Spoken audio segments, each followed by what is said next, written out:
Let me jump to this story right here from Newsbusters. CNN, Tapper, finally discover misleading COVID hospitalization numbers. My response to this is conspiracy theorists, 49,837, corporate press, 0.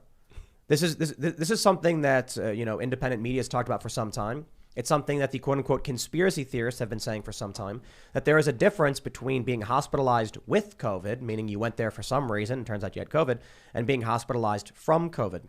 Newsbusters reports, for nearly 2 years and with the midterm election coming up, conservatives and Republicans were vilified as conspiracy theorists for raising questions about COVID hospitalization numbers when it came to who was there because of COVID and who just happened to be infected. On Monday, CNN and anchor Jake Tapper finally arrived at the scene to ask the obvious questions after CDC Director Dr. Rochelle Walensky admitted to Fox News the numbers inflated by upwards of 40%.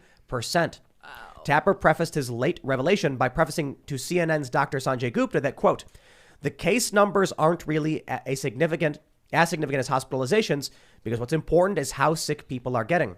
And since CNN had obfuscated the idea that the CDC was misleading people, Tapper had to spell out what was going on. Over the weekend, the CDC director, Dr. Rochelle Walensky, was asked how many people are in the hospital for COVID versus how many people are in the hospital with COVID, meaning that they're there for some reason, and it's also true they have COVID. After playing the soundbite of Walensky admitting up to 40% of the patients who are coming in with COVID are coming in not because they're sick with COVID, but because they're sick with something else, Tapper seemed a bit surprised and called it misleading, saying, so the hospitals are still stretched thin because of this.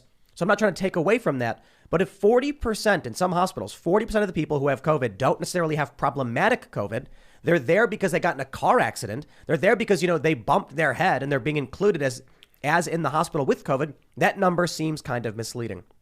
And there you go. I mean, it's something we've long talked about. And now finally it's hitting the mainstream. And why is it? Why do you guys think that is? That they're finally it's because Omicron's not hurting people that bad relative to the old versions. No, that's not what I mean. What I mean is this data has been out there already. I think Tapper got Omicron. I don't know if he did. And he was like, what? This was like nothing. Why are people wigging out? And so now he's like, and there's the with and from thing. And so it's all like clicking for him now. Well, that's my personal. Well, there's a lot of things at play here. And I remember early on when everything was happening, there was a case of a man being shot in the head that was listed as an official COVID death, I believe in California. Mm-hmm. And I'm like, how? How does that make sense? This goes along, I believe, to what we were saying before. If you inflate the numbers, if you make them higher, you're going to scare a lot more people. If you make them believe that you might be a huge victim here, you might be hurt, the chances of being hurt are high, high, high. And as soon as I heard this story, I'm like, yes, of course. We've been talking about this for months because hospitals also are being paid for every COVID patient that they have, are also being paid for putting patients on ventilators, and are also being paid for COVID patients dying. So, I don't think there's, in some instances a financial incentive, but there is a lot of money changing hands here when the numbers go a specific way here that do allude that there is a possibility that this is true. We got the story from USA Today. Our ruling true. We rate the claim that hospitals get paid more if patients are listed as COVID-19 and on ventilators as true.